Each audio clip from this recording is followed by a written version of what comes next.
Hey guys, welcome to the Senior Rehab Project, the podcast for the community of rehab clinicians working to advance care for older adults. I'm your host, Alyssa, and this is this month's Old Not Weak segment.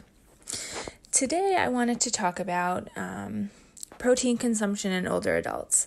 A lot of times when we're, as physical therapists, we kind of get wrapped up into the, all of our interventions and making sure, functionally the patient's doing well. And sometimes I feel like we miss the mark on the nutrition piece of it. And to be honest, I haven't really thought a ton about that, especially being a new grad, so focused on making sure you're doing the right interventions, addressing the right things, creating the right goals, doing everything for the patient that you can, as far as on a physical and functional basis. But what we want to look at is also kind of how the nutrition piece plays into it. So this was kind of brought to my attention more recently with one of my patients who is in an ALF, and, we work with her. She's been on caseload for a little while, and she just keeps saying, it doesn't feel like I'm getting stronger. And so we looked at her nutrition piece of it and kind of had a discussion about it. And, we were talking about protein and getting the adequate protein and hydration and things like that. And she brought it to my attention that she doesn't think she's getting enough protein and wasn't really able to come up with, even appropriate food sources for protein. So I had her make a meal log, and it turns out, she was only getting, about 40 grams of protein a day. So we, had a long discussion and education about protein consumption and things like that, because it's super, super important for, as we know, muscle recovery and hypertrophy, getting stronger, those kinds of things. So I kind of wanted to delve a little bit deeper into that today, as I found a research article titled "Low Protein Intake is Associated with Frailty in Older Adults: A Systematic Review and Meta-Analysis for Observational Studies." And the link is in the show notes. So we know that nutrition can play a huge part in frailty. And this is because if we're not getting the adequate, recovery, muscle building, all of these things, and the fact that, the physiology behind protein synthesis and things like that, without getting too detailed, is blunted as we age. So it can lead into this sarcopenia, which we'll talk a little bit about later. But so like I said before, we know protein aids in recovery. It also helps with the physiological adaptations elicited by resistance training, so on your neuromuscular performance and things like that, kind of aiding in neuromuscular control, learning new movements, those kinds of things. So it kind of helps program those. And we know that inadequate protein intake can lead to lower protein synthesis. So then, therefore, we're having to break down the protein we already have, and then it leads into muscle catabolism, muscle breakdown. Then you get that weakness. Then you get sedentary lifestyle. Then you get that functional decline, and it all kind of goes downhill from there. And typically, that's when we see our patients, though, is when they're kind of already in that, functional decline phase. But it's saying, there is room for improvement for that as well. And a big part that we have to look at is kind of why. Why is inadequate protein intake so prevalent in this age group?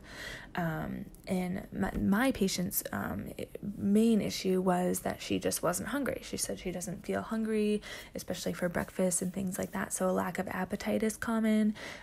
Sometimes the impaired oral health or the loss of acuity and taste and smell, those kinds of things all play a part into, the types of food that people are consuming.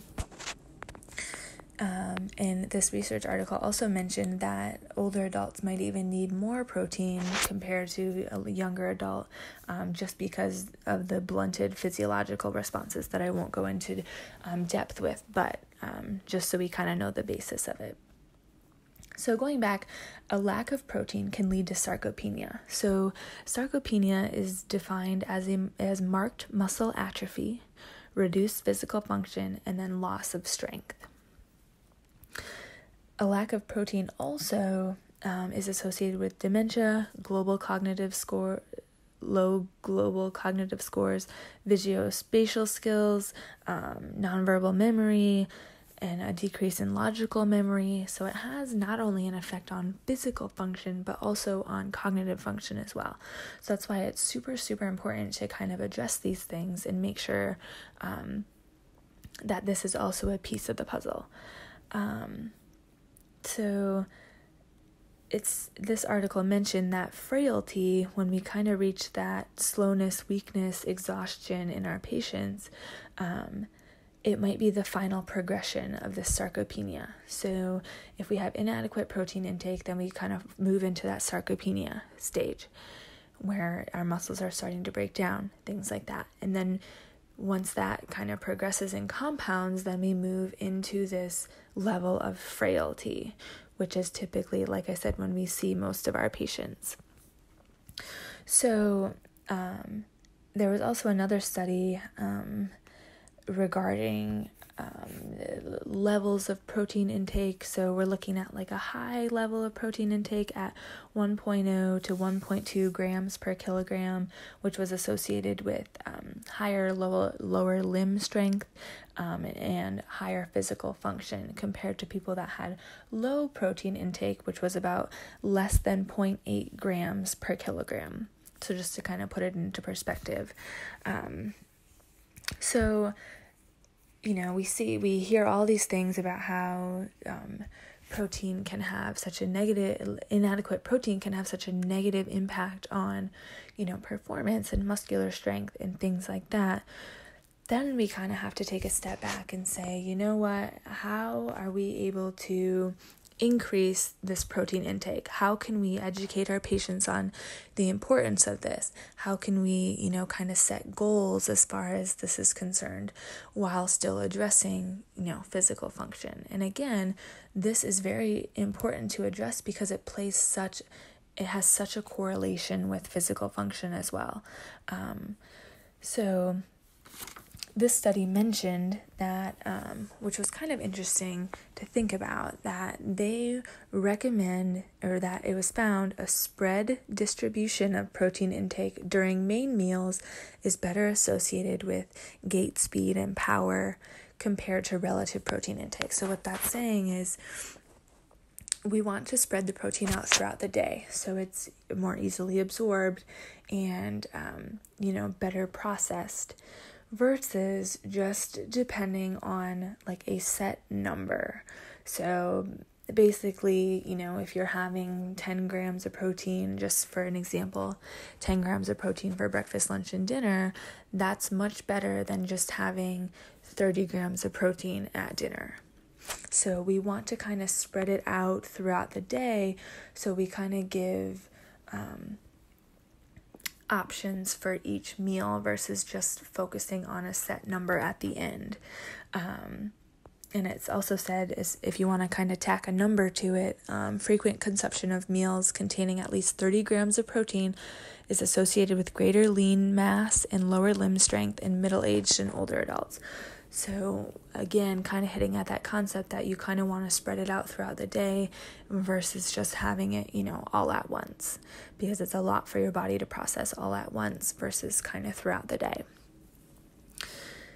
So what I had my patient do, like I said, she was in an ALF, so she's a little bit limited as far as meal preparation because most of her meals are obviously prepared for her. This one does offer options, which is nice. So what I had her do is just kind of keep a meal log, real simple, just of kind of what she's eating for breakfast, lunch, and dinner, and a snack.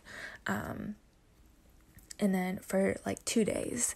And then what I did is I, looked at it, just kind of briefly, looked at, what kind of meats is she eating, what kind of other protein sources, and then kind of took those meals and gave her options as far as how we can, for breakfast, it was a raisin toast and orange juice. So not much protein there. So I recommended, maybe getting like one egg or some cheese, some cottage cheese, some yogurt, anything that was available. And, and a lot of it too is education and awareness, because her follow-up question was, does cereal have protein in it?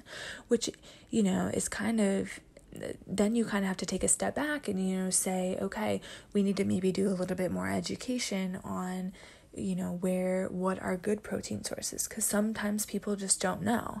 And that can also, obviously compound the already inadequate protein intake, is they just don't know what to eat. So I took that as, kind of a learning experience, and we kind of talked about some options to use. And some of these options are lower fat dairy products, so cheeses, cottage cheese, yogurt, like I'd mentioned, lean meats, so chicken, turkey, those kinds of things, fish, some, nuts and beans. And then eggs are obviously a big one, and eggs are probably one of the easiest, especially in a nursing facility and a living facility. But also sometimes with supplemental beverages, we can kind of hit those protein marks as well. Now I know a lot of people drink the Ensures. Now the Ensures, the macros on those are there's a lot of sugar. And a lot of carbs, and it's meant for more of a meal replacement, but it only has about 7 grams of protein.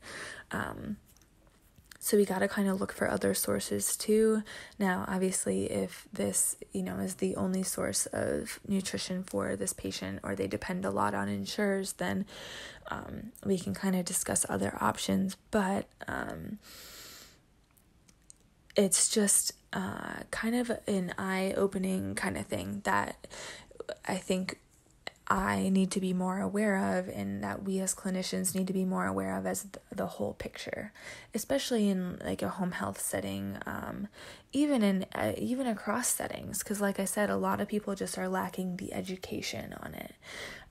And some people might say, we're not nutritionists, we're not dietitians, we're not any of this, but it's not, out of our scope, because it depends so much on the physical function.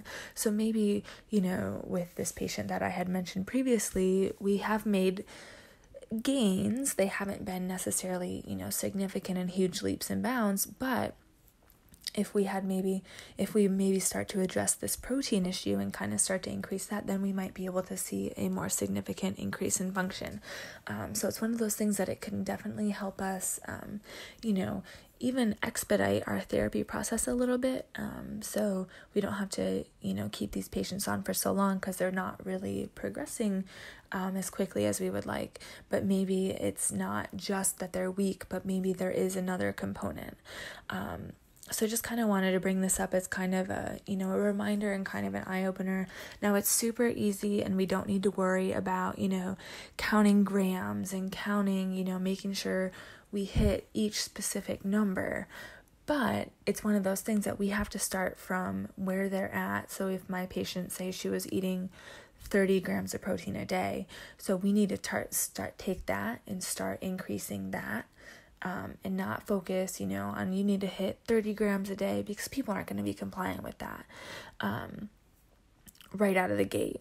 So, if we just kind of start to gradually increase that and just kind of bring more awareness to it, I think that could make, a very significant difference. And like I said, the article will be in the show notes below. And that is all that I have for you guys today. So just kind of make sure that we're at least addressing, just with a quick question like, hey, what kind of foods are you eating? Just a quick 5-minute conversation. And then, you kind of decide whether we need to educate and kind of address this further, or, if we think that they're getting, the adequate amount, and kind of move on from there. And it's something to kind of keep continually addressing, especially if maybe we're not making gains as quickly as we thought we would. So I also wanted to thank you guys for listening to the Senior Rehab Project. If you've gained from this episode, consider supporting our work. You can become a patron through Patreon, a service that allows people like you to support people like us. You can give as little as $1 a month or become a game changer for $8.99 a month, where you'll get an awesome Redefine Old mug and access to our monthly meetups. Just go to seniorrehabproject.com to learn more and to find the show notes for this episode. Talk to you soon.